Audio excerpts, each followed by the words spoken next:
Halo teman-teman semua, pada video kali ini kami akan membahas mengenai analisis komponen utama bagian transformasi. Nah, sebenarnya kenapa sih perlu dilakukan transformasi? Simak baik-baik ya, karena pada video ini akan dibahas mulai dari alasan kenapa data ditransformasi sampai dengan contoh soalnya. Semoga bermanfaat.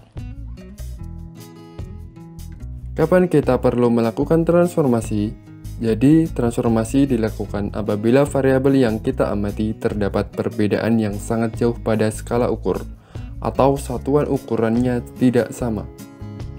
Transformasi dilakukan dengan mengubah variabel asli ke dalam bentuk normal baku. Untuk lebih jelasnya, misal diketahui matriks varian-kovarian dari variabel asal sebagai berikut, dan matriks korelasi dari variabel terstandarisasi sebagai berikut. Dari matriks varian-kovarian tersebut, maka didapatkan eigenvalue sebesar 100,16 dan 0,84, serta eigenvektornya sebagai berikut, sehingga dapat dibentuk komponen utamanya seperti berikut, dan diperoleh nilai proporsi total varians komponen utama dari data yang tidak distandarisasi sebesar 0,992.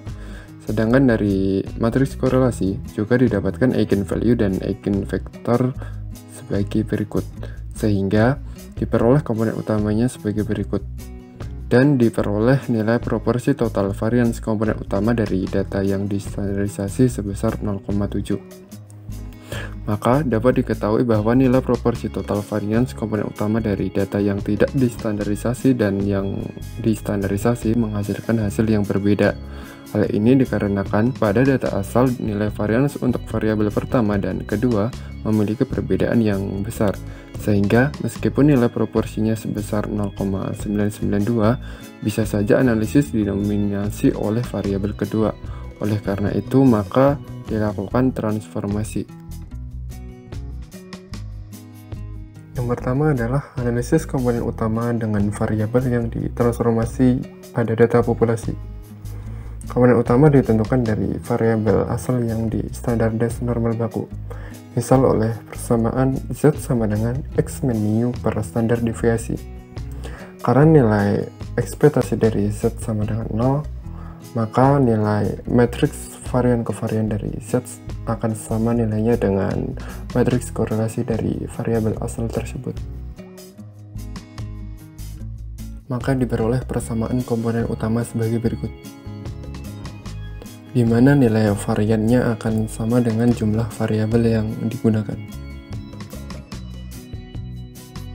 Sehingga untuk menghitung proporsi total varians populasi yang dijelaskan komponen utama ke K sama dengan eigenvalue dibagi jumlah variabel asalnya. Yang selanjutnya adalah analisis komponen utama dengan variabel yang ditransformasi untuk data sampel. Seperti halnya dengan data populasi, pada data sampel juga dapat dilakukan standardized normal baku, seperti persamaan berikut, di mana nilai matriks varian-kovariannya juga akan sama dengan nilai korelasi dari variabel asalnya. Maka dapat diperoleh persamaan komponen utama untuk sampel KI sebagai berikut, di mana syarat dari eigenvalue yang terbentuk diurutkan dari yang terbesar ke yang terkecil. Selanjutnya, nilai sampel variance akan sama nilainya dengan eigenvalue-nya, dan nilai sampel covariance akan sama dengan 0. Untuk menghitung total varian sampel dapat diperoleh dengan menjumlahkan nilai dari eigenvalue-nya. Serta untuk menghitung korelasi dapat dilakukan dengan rumus berikut ini. Sehingga untuk menghitung proporsi total varian sampel yang dijelaskan komponen utama KI sama dengan nilai dari eigenvalue per jumlah dari variabel asalnya. Nah, untuk lebih jelasnya, yuk simak contoh soal berikut ini. Disediakan sebuah data dengan 8 variabel dan 30 observasi. di mana X1 merupakan pendapatan, X2 pendidikan, X3 usia, X4 tempat tinggal, X5 pekerjaan, X6 tabungan, X7 hutang, dan X8 kartu kredit. Jika diperhatikan, terdapat perbedaan range nilai yang cukup besar di antara beberapa variabel, seperti pada variabel X1 dan variabel X2, sehingga dalam melakukan analisis komponen utama, perlu dilakukan adanya transformasi data. Langkah pertama yang harus dilakukan adalah mengubah data ke dalam bentuk normal baku dengan terlebih dahulu mencari rata-rata untuk setiap variabelnya dan nilai standar deviasi untuk setiap variabelnya. Sehingga diperoleh hasil transformasi sebagai berikut. Terlihat bahwa rentang nilai antar variabelnya sudah kecil.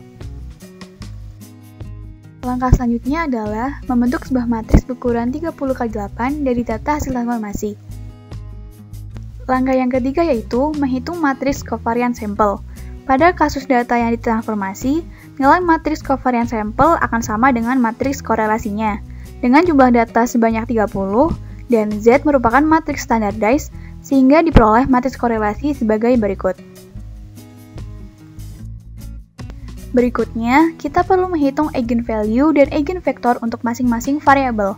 Eigenvalue ini nantinya akan digunakan sebagai dasar dalam penentuan jumlah komponen utama. Dari rumus sebelumnya, diperoleh nilai eigenvalue dan eigenvektor untuk masing-masing variabel.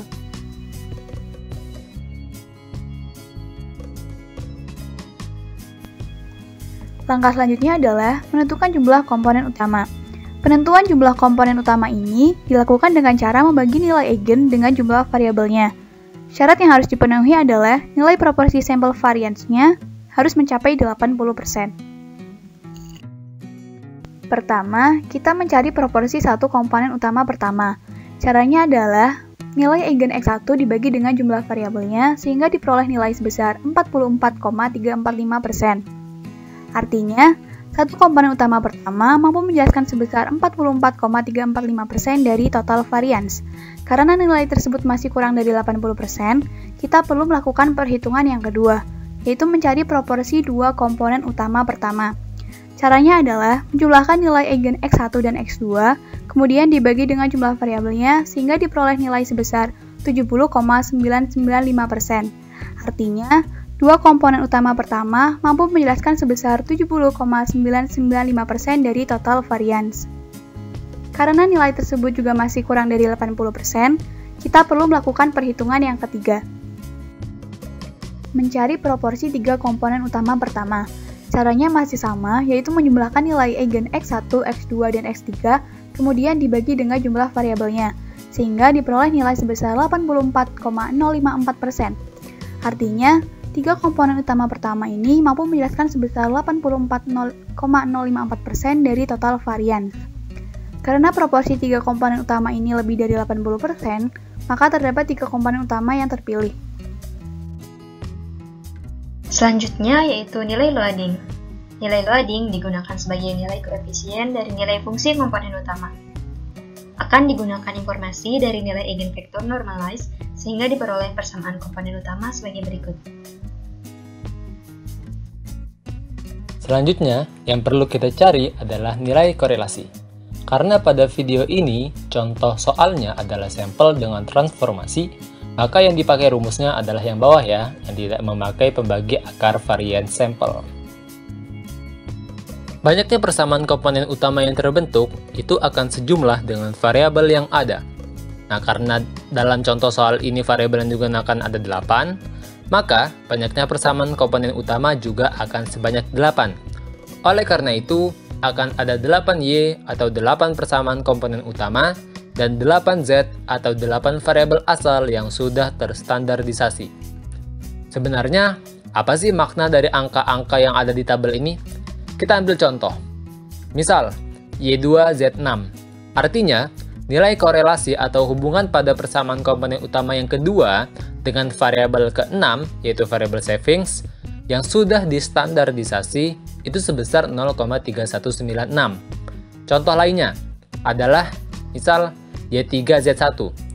Artinya, nilai korelasi atau hubungan pada persamaan komponen utama yang ketiga Dengan variabel pertama, yaitu variabel income, yang sudah distandarisasi itu sebesar 0,6908.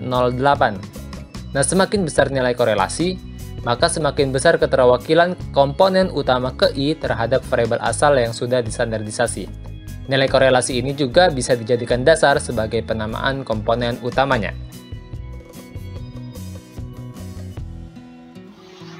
Selanjutnya, kita akan mengerjakan soal tersebut dengan aplikasi R. Sebelum menggunakan aplikasi R, sebaiknya data yang kita miliki itu dimasukkan terlebih dahulu ke file Excel agar memudahkan kita dalam tahap input data. Untuk input data di aplikasi R, kita akan menggunakan package read Excel. Selanjutnya, kita akan menggunakan fungsi read Excel dengan yang di dalam kurung ini merupakan direktori penyimpanan file Excel yang akan digunakan. Kita dapat melihat data yang telah kita inputkan sebagai berikut. Terdapat 8 variabel X yang memiliki pengukuran yang berbeda, sehingga kita akan mentransformasi data tersebut.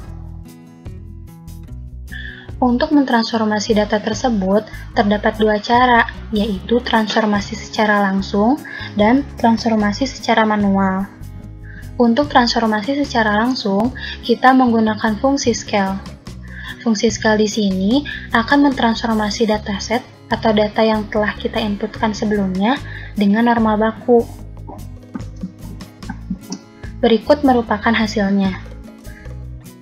Jadi, dengan satu fungsi, kita telah mentransformasi ke 8 variabel X tersebut. Sedangkan dengan transformasi secara manual, kita akan mentransformasi tiap variabel satu persatu dengan rumus normal baku, yaitu variabel yang akan kita transformasi akan dikurangi dengan rata-rata dari variabel tersebut. Kemudian, kita akan bagi dengan standar deviasi dari variabel tersebut. Maka, kita akan running satu persatu variabel X-nya. Kemudian, untuk menampilkan ke-8 data yang telah ditransformasi, kita harus menyatukannya terlebih dahulu ke dalam satu matriks dengan sintaks sebagai berikut. Nah, ini merupakan hasil transformasi secara manual. Dapat kita lihat bahwa transformasi secara manual akan menghasilkan angka yang sama dengan transformasi secara langsung. Sehingga kita dapat memilih di antara dua cara tersebut. Selanjutnya adalah menghitung matriks korelasi. Untuk menghitung matriks korelasi, kita akan menggunakan data Z atau data yang telah ditransformasi. Maka, akan kita dapatkan matriks korelasi sebagai berikut. Kemudian selanjutnya adalah menghitung nilai eigenvalue dan eigenvektor. Eigenvalue dan eigenvektor di sini akan kita hitung berdasarkan matriks korelasi yang sebelumnya kita dapatkan. Sintaksnya adalah sebagai berikut, sehingga kita akan mendapatkan eigenvalue sebagai berikut dan nilai eigenvektor sebagai berikut. Nah, selanjutnya yang utama nih, kita akan mendapatkan analisis komponen utama beserta loadingnya dan sebagainya. Untuk melakukan analisis komponen utama, kita akan menggunakan fungsi printComp. Dengan datanya merupakan data Z atau data yang telah ditransformasi, dan core-nya adalah false. Core false di sini berarti kita menggunakan struktur keragaman awalnya adalah matriks covariance dari data Z. Sedangkan jika kita ingin menggunakan struktur keragaman awalnya itu matriks korelasi, maka di sini sintaksnya adalah core true. Maka kita akan run. Nah, untuk menampilkan analisisnya, kita akan menggunakan fungsi summary. Dapat kita lihat bahwa fungsi summary ini akan menampilkan output yaitu standar deviasi, kemudian proporsi dari varians, dan kumulatif proporsi dari varians. Perlu kita ketahui bahwa standar deviasi di sini akan sama dengan akar dari eigenvalue yang sebelumnya kita dapatkan. Selanjutnya, kita akan menampilkan nilai loadingsnya dengan sintaks sebagai berikut. Nilai loadings di sini akan sama dengan eigenvektor yang sebelumnya kita dapatkan. Kemudian, nilai loadings ini merupakan koefisien dari kombinasi linier yang terbentuk atau komponen utama yang terbentuk. Terdapat 8 komponen utama yang terbentuk. Komponen utama di sini merupakan kombinasi linier dari variabel-variabel X. Sebagai contoh, komponen utama 1 ini merupakan kombinasi linier dari X1, X2, X3, X4, X5, X6, dan X8. Begitupun seterusnya. Selanjutnya adalah menentukan jumlah komponen utama. Terdapat 3 metode atau 3 cara untuk menentukan jumlah komponen utama, yaitu menggunakan script-plot, kemudian menggunakan nilai eigenvalue, dan yang selanjutnya adalah menggunakan proporsi kumulatif varians. Cara pertama adalah menggunakan script-plot. Untuk menampilkan script-plot, kita akan menggunakan fungsi script-plot dan objeknya adalah AKU. Nah, berdasarkan grafik ini, dapat kita lihat bahwa grafiknya ini mulai melandai dari komponen utama 3 atau komponen utama 4. Maka, dapat kita simpulkan bahwa berdasarkan grafik script-plot, jumlah komponen utama yang akan digunakan adalah 4 komponen utama pertama. Namun, metode dengan menggunakan script-plot ini bersifat subjektif, maka akan berbeda-beda untuk tiap peneliti. Maka kita akan menggunakan metode lain untuk memperkuat kesimpulan yang kita miliki. Selanjutnya adalah dengan menggunakan nilai eigenvalue. Ketentuannya adalah kita akan menggunakan nilai eigenvalue-nya itu di atas 1. Maka kita akan menampilkan kembali nilai eigenvalue yang sebelumnya kita dapatkan. Berdasarkan output ini, dapat kita lihat bahwa yang memiliki nilai eigenvalue di atas 1 ialah komponen utama 3 pertama.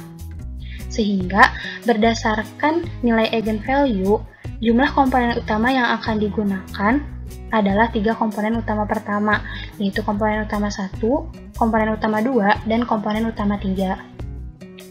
Selanjutnya adalah dengan menggunakan proporsi kumulatif varians. Ketentuannya, proporsi kumulatif varians ini harus lebih dari 0,8 atau 80%. Maka, untuk melihat proporsi kumulatif varians, kita akan memanggilnya dengan fungsi summary.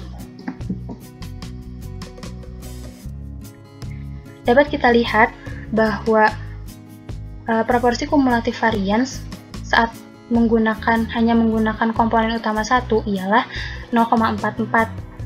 Angka ini masih di bawah 0,8. Maka selanjutnya kita akan menambahkan komponen utama 2 dan menghasilkan kumulatif proporsinya itu 0,709. Angka ini pun masih di bawah 0,8, sehingga kita menambahkan kembali komponen utama 3. Setelah kita tambahkan komponen utama 3, ternyata kumulatif proporsi variansnya adalah 0,84, sudah di atas 0,8. Sehingga berdasarkan kumulatif proporsi varians, kita mengambil kesimpulan bahwa jumlah komponen utama yang akan digunakan adalah 3 komponen utama pertama, yaitu komponen utama 1 hingga komponen utama 3.